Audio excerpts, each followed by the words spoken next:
Kelip-kelip kusangka api, kalau api, mana sumbunya? Kata Ambalat tak terlibat dalam treaty. Kalau betul tak terlibat, tunjukkan kepada kami mana buktinya. Janganlah asyik berdiam diri wahai kerajaan Malaysia dan jangan asyik tuduh orang itu fitnah, orang ini fitnah dan sebagainya. Rakyat memerlukan jawapan anda. Kita intro dulu. La la la la la la la la.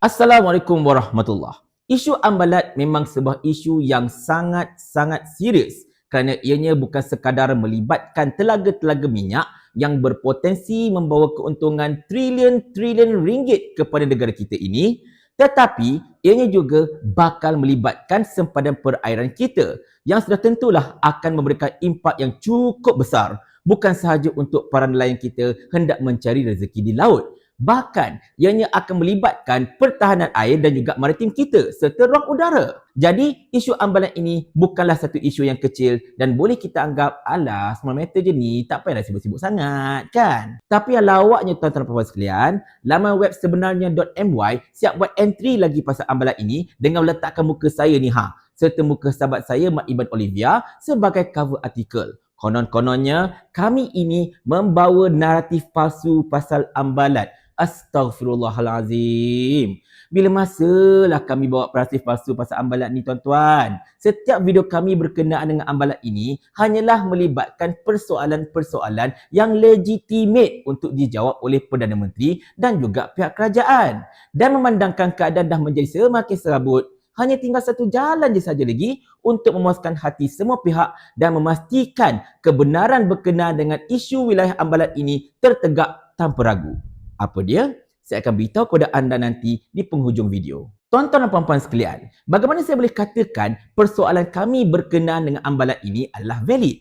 Baik, kita cerakinkan cerita ini daripada awal. Semuanya bermula daripada pertemuan Presiden Indonesia iaitu Joko Widodo ataupun Pak Jokowi dengan Perdana Menteri kita iaitu Datuk Seri Anwar Ibrahim bagi membincangkan dan memeteraikan beberapa isu berkenaan dengan Perjanjian Selat Melaka dan Perjanjian Laut Sulawesi Selatan yang melibatkan persempadan darat dan laut kedua-dua buah negara. Yang menjadi persoalan kita ialah apabila media-media Indonesia pada ketika itu, iaitu pada bulan Jun, melaporkan betapa perbincangan itu telah menyelesaikan satu pertikaian yang telah berlangsung selama 18 tahun. Dan Jokowi juga sebut benda yang sama dalam ucapan beliau. Yang pertama, saya menyambut baik penyelesaian negosiasi batas laut teritorial di Laut Sulawesi, di Selat Melaka bagian selatan, setelah 18 tahun proses negosiasi. 18 tahun. Dan jika kita kaji tentang isu-isu antara Malaysia dan Indonesia ini, satu-satunya isu yang melibatkan perjanjian ataupun persempadanan laut, terutamanya Laut Sulawesi, yang menyaksikan ada pertikaian antara kita dan Indonesia selama 18 tahun ini, hanyalah berkenaan isu wilayah Ambalat. Tak ada benda lain lagi dah. Keraguan ini kemudiannya semakin mendebal apabila Wisma Putra pada ketika itu tidak memberikan sebarang respons segera ketika persoalan-persoalan berkenaan dengan isu Ambalat ini diajukan. Hanyalah selepas beberapa hari diasak, barulah Wisma Putra mengeluarkan satu kenyataan di luar waktu pejabat menyatakan perjanjian-perjanjian yang telah termeterai antara kedua-dua pemimpin ini tidak melibatkan wilayah Ambalat. Namun, ianya tidak mengungsikan sama sekali butiran perjanjian tersebut untuk kita cross-check. Bahkan Wisma Putra langsung tidak menyebut tentang adakah perjanjian ini berpotensi memberikan kesan terhadap wilayah Ambalat secara langsung ataupun tidak langsung. Dia tak sebut apa-apa pun tuan-tuan puan sekalian.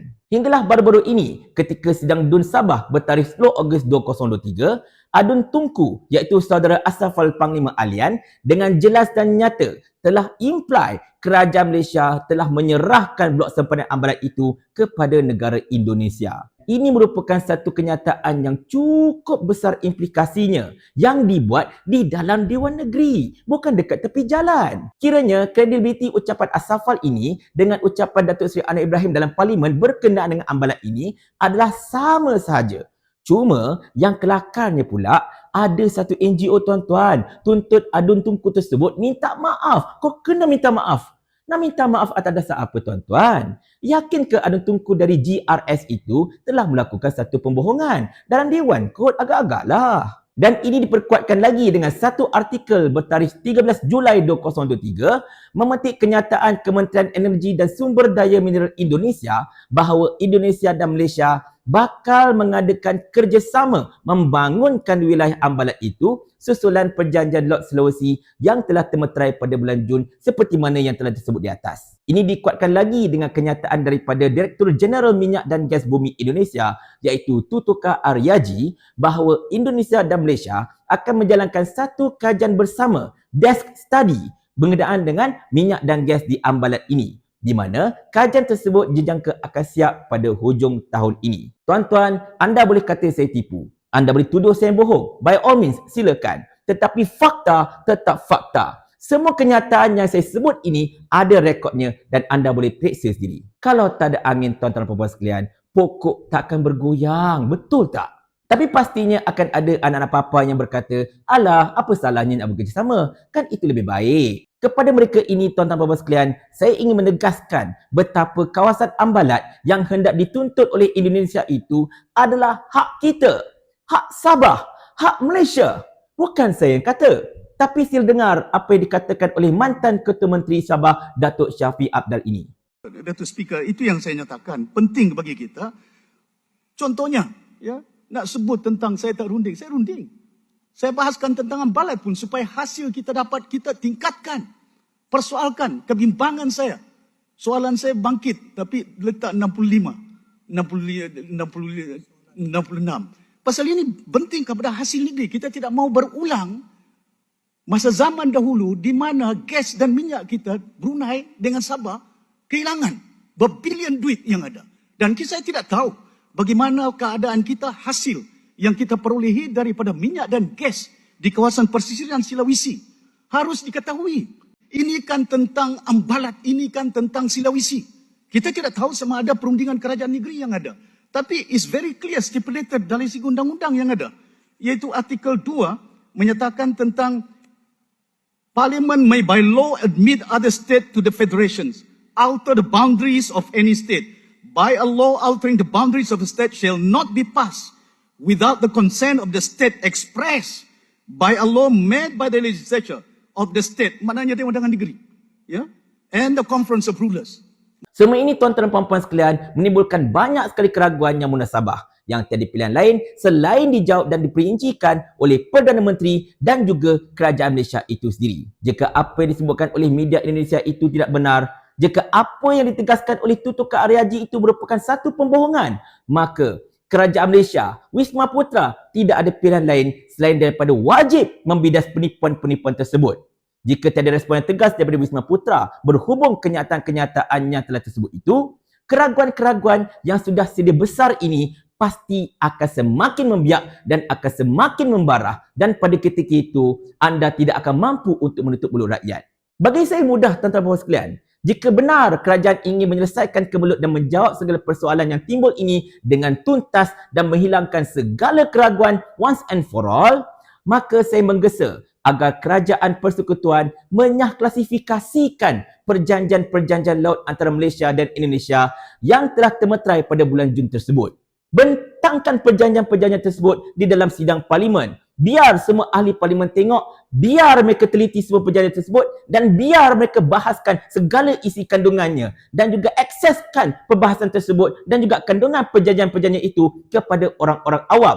Kerana perkara ini melibatkan persempadanan, melibatkan kawasan negara, melibatkan keselamatan negara. Ini semua adalah kepentingan awam, bukan kepentingan individu-individu tertentu. Dan awam berhak tahu akan perkara yang melibatkan kepentingan mereka. Ini bukan zaman tahun 1998 di mana rakyat hanya bergantung harap kepada informasi yang disuapkan mereka di televisyen dan radio. Kini rakyat semakin bijak dan mereka berhak dilayan, berhak dianggap sebagai rakyat yang bijak juga. Jika tiada apa yang pelik-pelik dalam perjanjian tersebut, sepatutnya kerajaan Malaysia tak ada masalah untuk menyahklasifikasikan perjanjian tersebut untuk rakyat baca dan nilai. Betul tak? Jangan fikir kerajaan ini, kerajaan anda boleh buat sesuka hati anda. Walaupun Sani Hamzan duk kata gini. Kerajaan ni kerajaan kami. Jadi ikut suka kami lah. Paling kurang aku ada formula. Ni kau ada menteri berlambat-lambat ni satu formula pun tak ada. Otak letak dekat mana? Saya ulang. Sampai Abang Jamil mampus.